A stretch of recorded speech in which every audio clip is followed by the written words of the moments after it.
자, 그래서 우리 서론에서 우리가 좀 기억해야 될 것은 이제 네트워크 환경이 변화하고 있다라는 부분, 그리고 어떤 메시지 보안에 비해서 네트워크 관점에서 이 보안의 관점은 어떻게 가져야 되는가를 좀 중점으로 여러분들 내용을 좀 살펴봤습니다. 자, 그러면 4.2절에 들어와서 도스에 대한 내용을 좀 보겠습니다.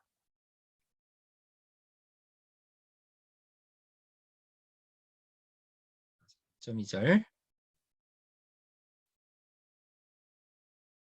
자, denial of service, 서비스 거부 이렇게 해석이 되는데 좀 더 쉽게 이해를 하려면 서비스 방해가 좀 더 어울릴 것 같아요. 서비스 거부, 서비스 방해. 그래서 이 가장 일반적인 네트워크 기반의 공격입니다. 역사적으로 가장 오래된 네트워크 공격은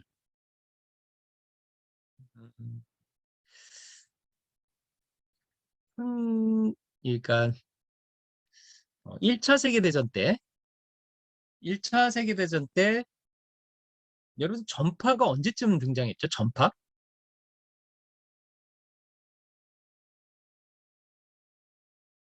음, 전파, 전자기학, 예, 맥스웰 방정식. 예, 뭐 이제 18세기, 20세기 말에 아니죠. 19세기 말에 이제 등장을 했죠. 그러면서 마르코니가 실제 이제 전파를 전신에 사용을 했죠. 그러고서 이것이 이제 군에 사용이 되거든요. 음, 그리고 이제 레이더가 발명이 되고 이게 모두 이제 1900년도 초반에 있었던 일들입니다. 1900년도 초반에. 자, 그러면 이 상황에서 서비스 거부 공격이 있었을까요? 있었죠. 전파 방해를 하면 되죠. 그러니까 도스 공격은요, 그 역사가 되게 오래됐어요.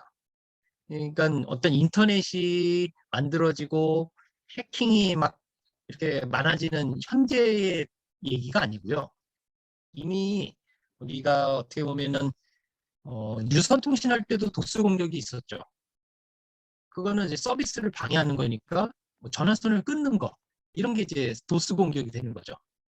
근데 이제 유선이 무선으로 되면서 전파 방해, 제밍을 하면서 서비스 거부 공격이 예, 있었죠. 근데 이제 컴퓨터 환경이 되면서 인터넷 환경이 되면서 이제는 네트워크를 이용한 서비스 거부 공격을 하는 것이죠. 그러니까 도스 공격이라는 것은 어떻게 보면 그 유형의 유래는 매우 오래됐다라고 볼 수 있는 것입니다. 자, 가장 일반적인 네트워크 기반의 공격을 이제 도스라고 할 수 있는데 합법적인 사용자들이 네트워크를 못 쓰게 하는 거죠. 네트워크를 통해서 서비스를 못 받게 하는 거죠.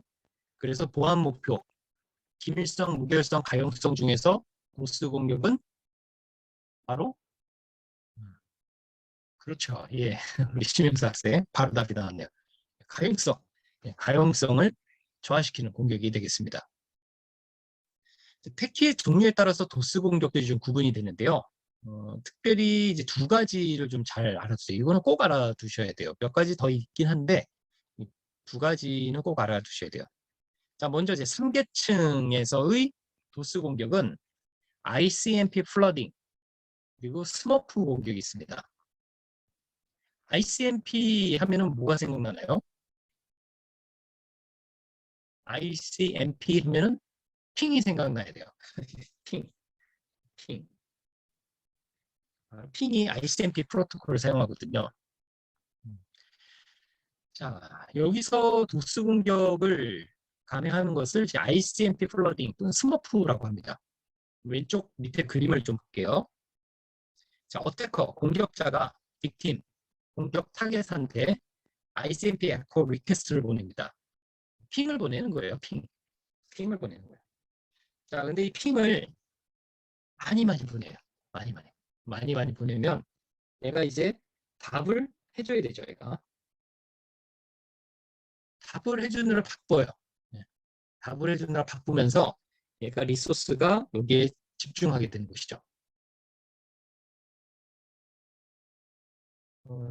그래서 이제 플러딩 공격이라고 하는 거예요. ICMP 플러딩. ICMP를 많이 보내서 요 답변하는 하도록 그게 해서 이제 서비스 정상 서비스 못하게 하는 것이죠. 자, 근데 여러분들이 그림을 한번 보시면 뭐라고 돼 있어요? 스푸프. 음. 공격자가 자기의 주소를 가지고서 ICMP 리퀘스트를 보내게 되면 리플라이를 누가 받게 돼요? 본인이 받잖아요. 그죠? 그러면 공격자가 공격하려고 해놓고서 자기가 공격당하죠. 그죠? 계속 리플라이를 받으니까. 그래서 얘는 어떻게 하냐면은 스푸핑, 스푸. 자기 주소를 안 써요. 가짜 주소를 씁니다. 가짜 주소. 자, 근데 이거를 이렇게 혼자 하려니까 힘들어요. 혼자 하려니까 힘들어요. 그래서 이거를 오른쪽에 보면 스머프라고 되어 있는데 ICMP 콜 리퀘스트 핑을 보내는 것을 하나의 네트워크로 보내가지고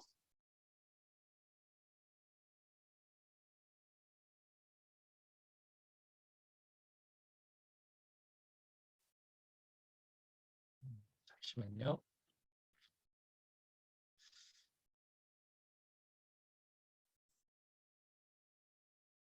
그래가지고 여기에 있는 다른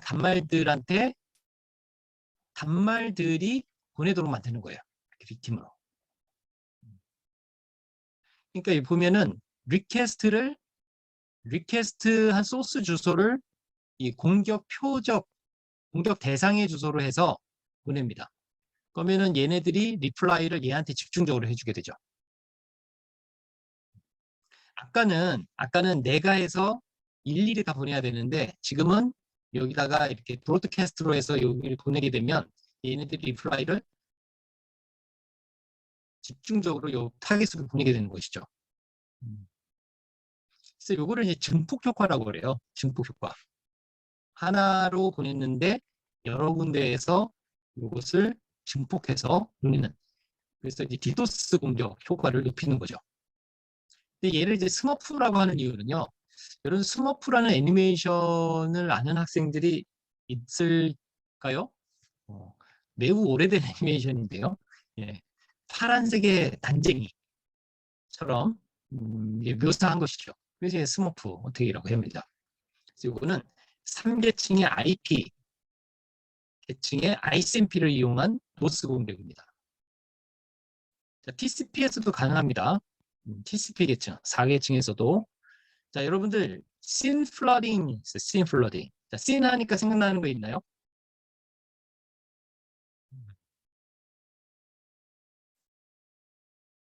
스텔스 스캔 생각나죠? 스텔스 스캔. 그러니까 3웨이 핸드쉐이크를 악용하는 거죠. 3웨이 핸드쉐이크를 악용하는 겁니다. 씬 플러딩은 3웨이 핸드쉐이크를 이용해서 세션을 맺으려고 하는 건데 3웨이 핸드쉐이크에서 씬 보내고 요거에 대한 에코 오고 이렇게 에크해서 세션이 성립이 되잖아요. 근데 얘를 안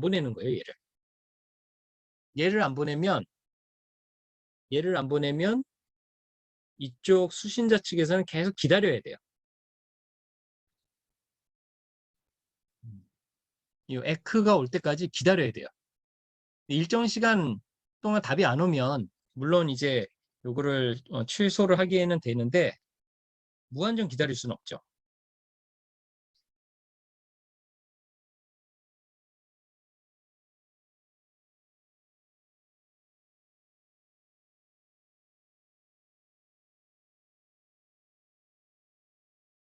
마치 이제 식당에다가 예약을 해놓고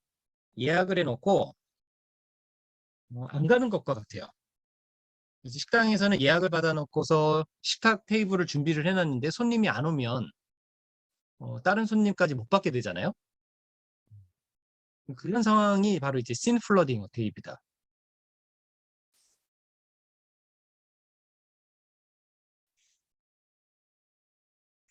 자, 도스 어택에 대해서 이제 그림으로 잠깐인데, 예, 핑을 보내서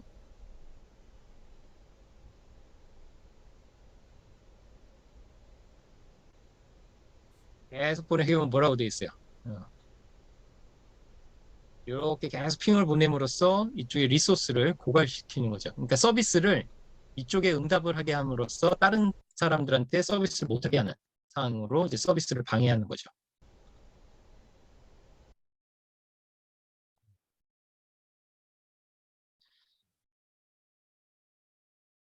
자, 그래서 이런 도스 공격을 하려면 앞에 그림은 이제 공격자가 자기가 이제 뭐 핑을 보내는 ICMP 플러딩의 형태였는데 실제로 이를 효과적으로 하기 위해서는 디도스 형태로 합니다. Distributed Denial of Service 형태로. 이거를 구현을 하려면은 공격자가 여러 곳에서 동시에 도스 공격을 수행해야 되는데 이걸 위해서 이제 봇 또는 좀비 등을 이제 만들게 되는 것이죠. 그래서 여기는 이제 어태커, 마스터, 핸들러 또는 핸들러, 슬레이브. 슬레이브는 우리한테 흔히 알려진 게 좀비 PC죠. 좀비 PC. 그리고 빅팀. 그리고 이제 각각의 역할과 위치들을 구분할 수가 있어요. 도스 공격. 도스 공격은 이 스트레트 액터가 자기가 보낸 것을 갖고서 이런 좀비 PC들이 요거를 증폭해서 보내는 것이죠. 아까 도스하고 디도스의 차이를 좀 눈여겨볼 수 있겠죠.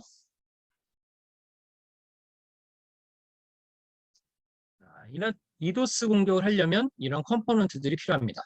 그래서 좀비, 봇 또는 본넷, 핸들러, 봇마스터 등으로 구분이 될 수가 있어요. 보통 이제 보안 사고가 터지고 디도스 공격이 있다라고 하게 되면 보통 피해가 있는 곳은 어떤 회사 서버들이거든요. 회사 서버들이 되고 그다음에 디도스 공격에 동원된 이런 좀비 PC들은 자기가 좀비 PC가 된지도 몰라죠. 모르는 상황에서 동원이 됩니다. 근데 이런 좀비 PC들을 통제하기 위해서 이런 핸들러들이 쓰이게 돼요. 핸들러. 보통 이 핸들러는 여기 보면은 C2 서버라고도 해요. 핸들러들이 이런 좀비 PC들을 통제하게 됩니다. 그래서 보통 보안사고 조사팀들이 가게 되면 이 좀비 PC를 분석을 해가지고 이 핸들러의 위치를 파악을 하죠. 위치를 파악을 합니다. 자, 그러다 보니까 실제 공격자의 위치나 주소는 거의 드러나질 않아요. 자, 이것이 이제 기본적인 디도스 공격의 구조입니다. 자, 디도스 공격의 목표는 피해를 주는 건데 어떤 피해를 주는 것이냐? 서비스를 방해하는 거예요. 서비스 방해하는 걸로 끝나는 게 아니고 평판이 떨어지죠. 평판이.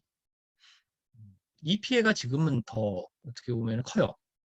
디도스 공격을 받고 대응할 수 있는 기술은 많이 발전하고 있는데 한번 이것이 언론을 통해서 나오거나 서비스들이 며칠 전에서도 뭐 배달 서비스가 몇 시간 동안 먹통됐었다고 떴죠.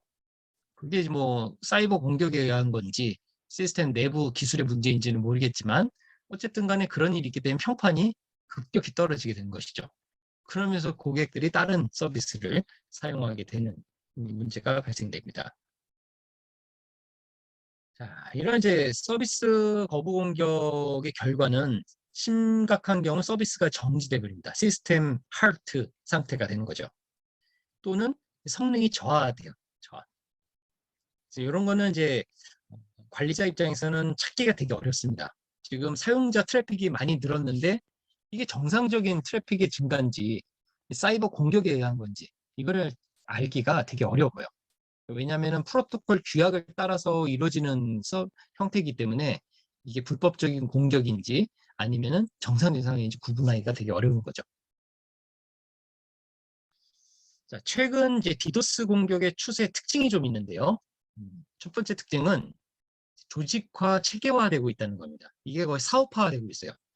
거의 이제 플랫폼을 대여해 주는 것처럼 내가 지금 뭐 좀비 PC가 뭐 10만 대가 있는데 요거를 뭐 30분간 쓰게 해주겠다 하면서 돈 받고 제공을 하는 거죠.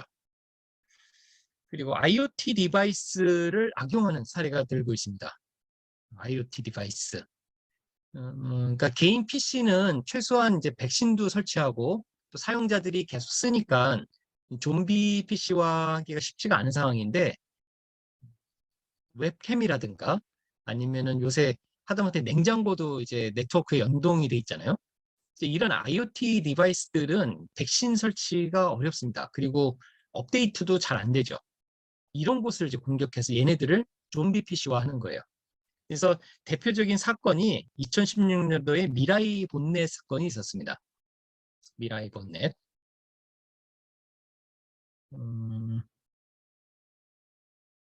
요거는 제가 뒤에서 애니메이션이 하나 있는데 그거를 볼 시간이 없을 것 같은데 그거는 제가 따로 올려드릴게요. 자, 그리고 또 다른 특징은 디도스 공격 규모가 엄청 커지고 있어요. 그래서 2018년도에 GitHub, 여러분들 GitHub 쓰는 학생들 있으실 텐데요. GitHub 자체에 1.35 테라 bps급의 도스 공격이 발생이 됐어요. 자, 그다음에 7계층에 대한 플러빙 공격도 등장하고 있어요. 그리고 앞에서 봤던 거는 3계층, 4계층에 대해서 얘기를 해줬는데요. 7계층에 대한 공격도 등장을 하고 있습니다. 7계층. 그래서 7계층이라고 한다면은 여러분들 애플리케이션 레이어니까 대표적인 게 웹 서비스죠. HTTP의 get flooding이라고 해서 특정 웹사이트에 대해서 이제 요청 이제 여러 번 하면서 이게 서버가 이거를 감당을 못하도록 과부하를 벌어주는 공격이 됩니다. 물론 이것도 탐지가 어려워요. 사용자들이 직접 get을 보낸 건지 아니면 이런 공격인지 오탐인지 또는 못 찾는 건지 구분할 수가 없어요. 보통 이런 건 어떻게 하느냐, 임계치를 정합니다. 그동안 3개월 동안 써본 정도의 트래픽 수치가 이 정도인데 아무리 많아도 이 정도인데 이거를 훨씬 초과했다. 그럼 이거 공격이다. 라고 생각을 하는 것이죠.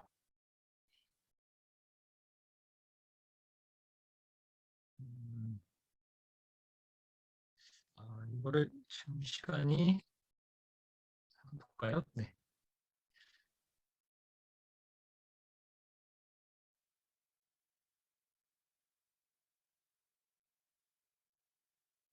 In this demonstration, I'm going to launch a distributed denial of service or DDoS attack against a web server. I'm going to do IoT를 이제 it 좀비화하는 using the 것을 Mirai 설명해 주는 botnet. 거예요. The Mirai botnet was a DDoS attack that targeted Internet of Things devices, devices that had IP addresses on the internet that were not traditional computers or servers. They were things like web cameras or printers or routers, any type of device that had an IP address that used a default username and password like admin admin. Now, in this 자, DDoS attack, 얘네들이 I'm going to use a 이런 이제 이런 장치들이 기본 계정 정보를 쓰고 있다는 거예요. 웹캠이라든가 아니면은 웹 프린터라든가 이런 거에 어드민의 계정이 기본 패스워드로 있는 것이죠. 그런 걸 스캐닝을 해가지고 얘네들을 이제 좀비화하는 거예요. 그래서 타겟이 되는 웹 서버를 공격한다는 그런 내용을 설명을 해주고 있습니다. version of the Mirai botnet. Now it's safe because it's not really spreading malware and exploiting machines. The scripts that were written were designed to work in a controlled lab environment or classroom environment. So we've called this the Safe Mirai botnet DDoS attack. Now how it's going to work is I'm at my PC and I'm connected to a switch and I have Raspberry Pis also connected to the switch. We're going to use a Raspberry Pi for the target web server as well as 4 Raspberry Pi nodes that will make up the botnet. Now this botnet will be controlled by the attacking device, which is also a Raspberry Pi. Now the attacking device will have a web browser based interface running a Node.js server. And you can see it right here. I have an SSH PuTTY connection to the attacker Raspberry Pi and I've started the Node server. So you can see here I've got this server interface. Now, all of the other devices, these other nodes, are also Raspberry Pis. So let's take a look now. If I open up my browser, if you want to know what this looks like in my lab, I have a photograph of it, and you can see here that I have 6 Raspberry Pis. This is the attacker Pi. This is the target web server, and these are the 4 nodes. They're all connected to a switch, and then this blue cable runs to my Windows 10 PC. So the attacking Raspberry Pi has started. So what I can do is open up my web browser and look at the browser-based interface, and you can see here it is, the Safe Mirai control panel web browser interface, and I'll start a scan and scan the network to see if there are some vulnerable nodes, which in this case are those Raspberry Pi node machines, and we'll see if it can find those nodes and log into the nodes because they're using a default username and password of admin. The attacking Raspberry Pi has found some machines. It's found 1.5, 1.6, looks here like it found added node 1.4, and we should see some nodes get added shortly. 지금 이게 이제 스캐닝을 해가지고 유저네임하고 패스워드가 기본으로 돼 있는 그 IoT 장치들을 찾는 거를 보여준 거예요. 아까 이제 실험 구성한 거 얘기했잖아요. 라즈베리 파이로 4개의 노드를 정해놨는데 얘네들이 이제 기본 패스워드를 사용하고 있다는 것이죠. There's host 5. Okay, it added 1.5 to the list. So now I'll stop the scan, and there are the 4 nodes with default username admin and password admin, and you can see that it's targeting port 23, which is a Telnet server. The target web server is right here. You can see it here. It's running a simple Python web server, and I'm also going to open up a second PuTTY connection to this web server, to the target, and run a TCP dump so we can see packets being captured. So I'm going to run this TCP dump here, and then I'll put in the IP address of the target web server. 여기다가 이제 공격 타겟의 IP 주소를 쓰는 거예요. Which happens to be 8,000 that it's the web server is running on, and we're going to send 1,000,000 packets to it. Now, the web server's web page 각각의 looks like this. IoT So the target web server, it has this web page with a graphic here about the Internet of Things, and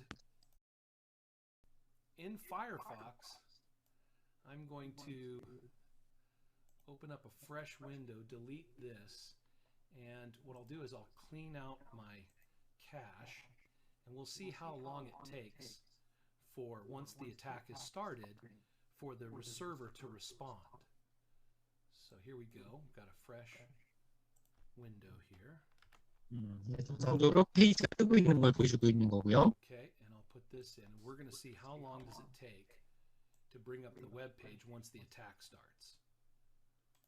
Okay, so to launch the attack, I just click attack, and you can see it's sending information to the nodes, telling the nodes to start a DDoS attack. You can see over here that it's being bombarded. 1.4, 1.5, 1.7 are sending packets to it, and now we'll see if we can bring up the web page. 일단 웹 서버에서 The page came up, but it's missing the image. Oh, finally, here comes the 웹 image. 서버가 지금 느려진 It's 거죠. having a hard time 그림이 loading the web 로딩이 안 되고 page 있는 거예요. instantaneous. You can see it's having a hard time loading this large image file. 왜 그런 거겠어요? 웹 The 서버가 server is being 아까 bombarded. 그 IoT들이 요구한 리퀘스트를 처리하다 보니까 과부하가 걸린 거죠. Right, if I opened up a fresh browser and tried to bring it up, you can see it's having a hard time responding, 페이지가 안 뜨고 있죠. loading the image. Here we can see the SYN packets, the three-way handshakes trying to be finished here from host 1.6 to 1.8 on port 8,000. You can see it's having a hard time replying. Notice how 여기서 long 지금 it's 사용된 taking. 것이 바로 So it looks like the 4계층의 attack TCP worked, 플러딩, and TCP 계층의 the SYN 플러딩으로 server has been crippled. 도스 We 공격을 can't 했 load 예를 the 보여주고 web 있습니다. page because of the millions of packets being sent from the 4 separate Raspberry Pis. Even though the attack is stopped, the TCP timers cause the server to use resources to keep tabs on all the half-open SYN connections that haven't timed out yet.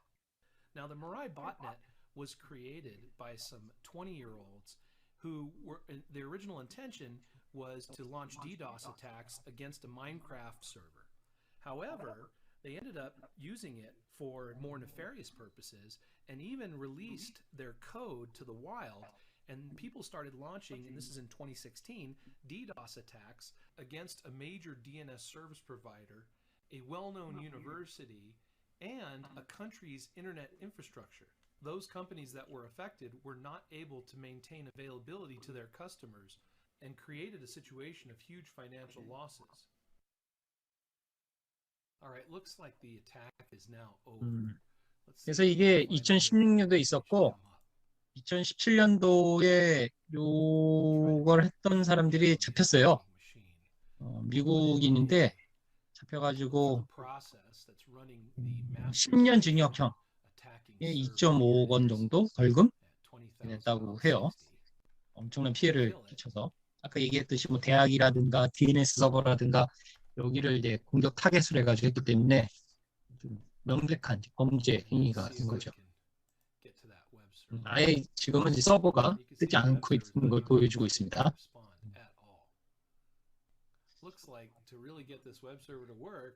정도로 하고. 자, 이것도 이제 앞에서 한번 얘기했던 GitHub에 감행되었던 이제 디도스 공격인데요. 보시는 것처럼 순식간에 1.35테라까지 트래픽이 급격히 늘어난 걸 볼 수가 있죠. 이러면서 이제 서버가 더 이상 동작을 하지 못한. 이때는 이제 멤캐시드 서버의 취약점을 이용했다 그래요. 얘는 뭐냐면은 이 분산되어 있는 DB들의 이제 부하를 줄이기 위해서 있는 캐시 저장 서버인데 이 취약점을 좀 악용을 했습니다. 이 캐시트 서버를 이제 리플렉터, 아까 했던 이제 스머프에 나왔던 그런 단말들의 역할을 예를 시킨 거예요. 여기다가 리플렉터 역할을. 그래서 트래픽이 증폭돼서 공격 효과를 더 증대시킨 사례입니다. 자, 이런 디도스 공격에 대한 대응은 뭐가 있느냐? 가장 일반적인 거는 이제 어플라이언스 방식이라서 이제 장비를 설치하는 거예요. 그래서 오른쪽 그림에서 보는 것처럼 이 네트워크 경계 외곽에다가 안티디도스 장비를 설치해서 한번 필터링을 해줍니다.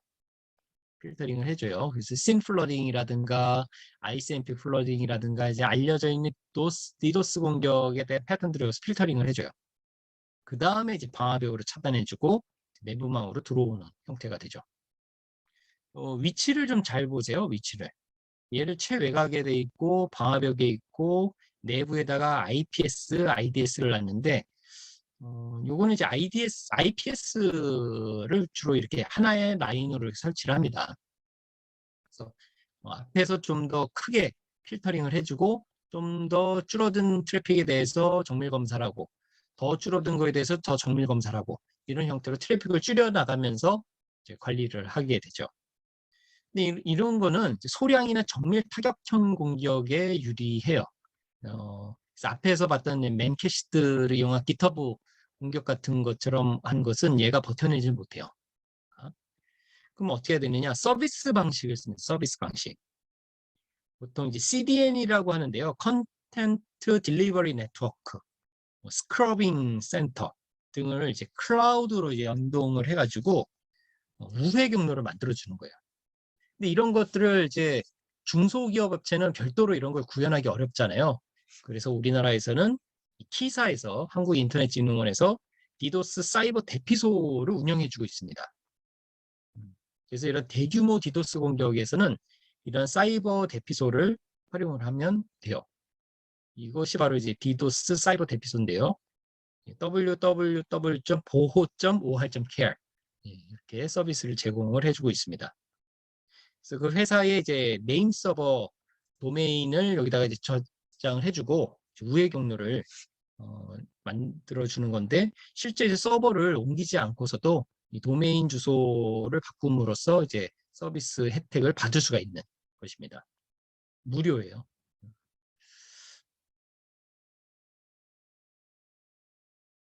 자, 도스 공격을 좀 더 세부적으로 좀 살펴보겠는데요. 도스 공격. 자, 도스에서 시작을 하고요. 그 다음에 얘에 대한 성능을 좀 더 발달시킨 것이 디도스예요. 저희 분산을 시켜서 반사 효과, 증폭 효과를 갖는다고 그랬죠. 증폭 효과. 그다음 리플렉티드 효과를 또 가질 수 있어요. 반사 효과. 얘는 이제 증폭 효과, 얘는 반사 효과. 또는 이제 리다이렉트라고도 하는데요. 이거는 DR도스 공격이라고 합니다. DR도스 공격. 그다음에 sending malformed packet이라는 것은 이제 정해져 있는 규약에서 벗어난 패킷을 보내는 것입니다. 예를 들면 핑을 보내는데 핑에다가 페이로드를 엄청 큰 거를 보낸다든가, 그다음에 패킷을 프래그멘테이션에서 쪼개는데 프래그멘테이션 한 거를 다시 붙여줘야 되잖아요. 시작점을 변조시켜서 어긋나게 합쳐지게 한다든가, 이런 것들이 이제 sending malformed packet 공격이 돼요. 이런 것도, 이런 패킷을 받게 되면 서비스가 노동작하게 될 수 있습니다. 자, 다이렉트와 인다이렉트 어택으로도 구분을 할 수가 있는데, 다이렉트는 공격자가 희생자를 직접 공격하는 거예요. 공격자가 희생자를. 이렇게 하면 공격자의 공격 원점이 드러나잖아요. 그래서 이거는 잘 안 하죠, 지금은. 지금은 잘 안 하죠. 그 다음에 인다이렉트는 공격자가 다른 IP를 쓰는 겁니다. 다른 IP. 이게 스푸핑을 한다는 것이죠. 스푸핑.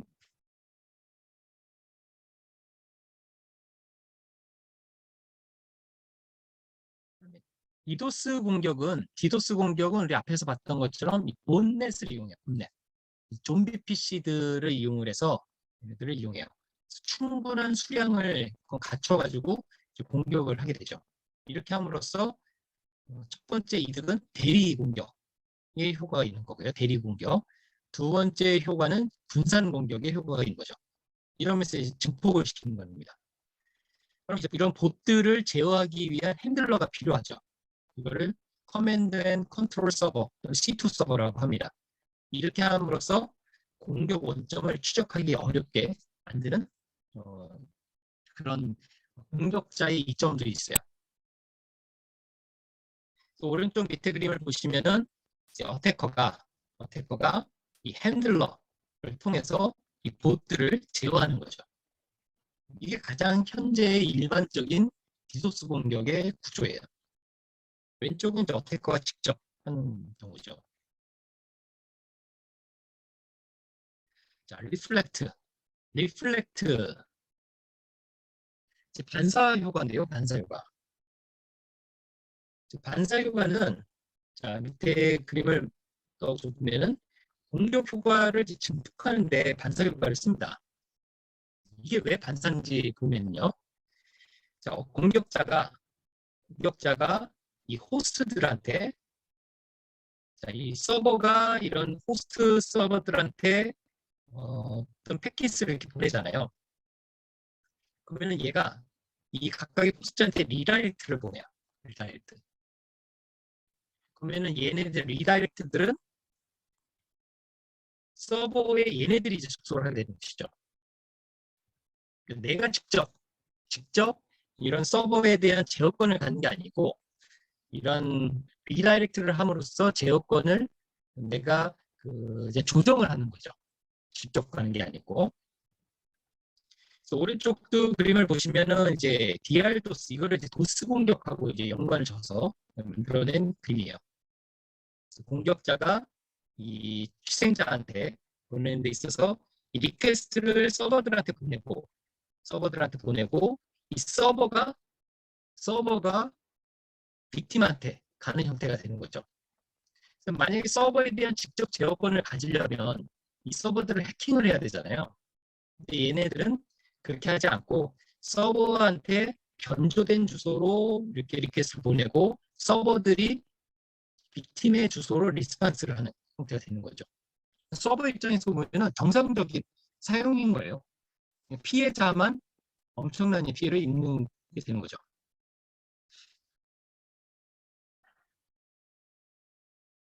자, 스모프 어택. 예, 이런 스모프 애니메이션. 앞에서 얘기했죠. 이런 애니메이션을 이제 그 이미지화 한 거죠. 그래서 얘는 3기층에서의 IP 패킷, 그 중에서 ICMP 프로토콜을 이용해서 도스 공격을 하는 것을 스모프 어택이라고 합니다. 스모프 어택은 ICMP 플러딩 뿐만 아니고 스푸프 공격이 먼저 들어가요. 그래서 공격자는 희생자의 IP로 가장을 한다는 게 좀 특징이죠. 그거를 요거 플러스 ICMP 플러딩 플러스 브로드캐스팅. 브로드캐스팅이 들어가는 이유는 여기 보시면은 공격자가 이 내부망에다가 브로드캐스팅 보내요. 그러면은 여기 있는 서버들이나 호스트들이 리퀘스트를 받아서 이것을 리퀘스트를 한 걸로 오인된 희생자들한테 그냥 리플라이를 보내는 거죠. 여기에 이런 것들이 이제 스머프가 되는 것이죠. 자, 그다음에 샌딩 멀폼드 패킷은요. 크게 이제 두 가지가 유명합니다. 첫 번째는 핑 오브 데스, 죽음의 핑. 죽음의 핑은 ICMP 패킷의 길이를 초과해서 보내는 거예요. 초과해서. 원래 이제 IP 패킷의 최대 길이가 65,535바이트인데 이거 초과해서 보내는 겁니다. 지금은 이제 통하지는 않습니다. 지금은 통하지 않는데 이거를 이제 스위치나 라우터에서 차단을 OS에서 이걸 또 못하게 하고 있거든요. 근데 이제 이런 게 이제 먹힐 수는 있는 거죠. 차단이 이렇게 안 되면. 티어드랍은요, 프래그멘테이션을 악용하는 겁니다. 헤더를 서로 중첩을 시킴으로써 이것의 재조합을 방해하는 거죠. 그래서 왼쪽 그림은 이제 정상적인 프래그멘테이션 형태인데, 요거를 이렇게 엇갈리게 중복시킴으로써 이 재조합이 안 되도록 방해를 시키는 공격입니다. 네. 자, 그래서 오늘은 4.2절까지 하면서 도스 공격의 대표적인 유형들을 좀 살펴봤습니다. 도스, 디도스, 그다음에 DR도스 등을 좀 살펴봤고, 그다음에 스머프 공격, 그리고 TCP 계층에서의 씬 플러딩. 아까 미라인의 공격 같은 경우가 이제 씬 플러딩을 사용한 사례가 되겠죠. 그리고 샌딩 멀폼드 패킷, 패킷에 정해져 있는 것에서 벗어난 형태로 악용하는 사례로 핑 오브 데스하고 티어드랍을 살펴봤습니다.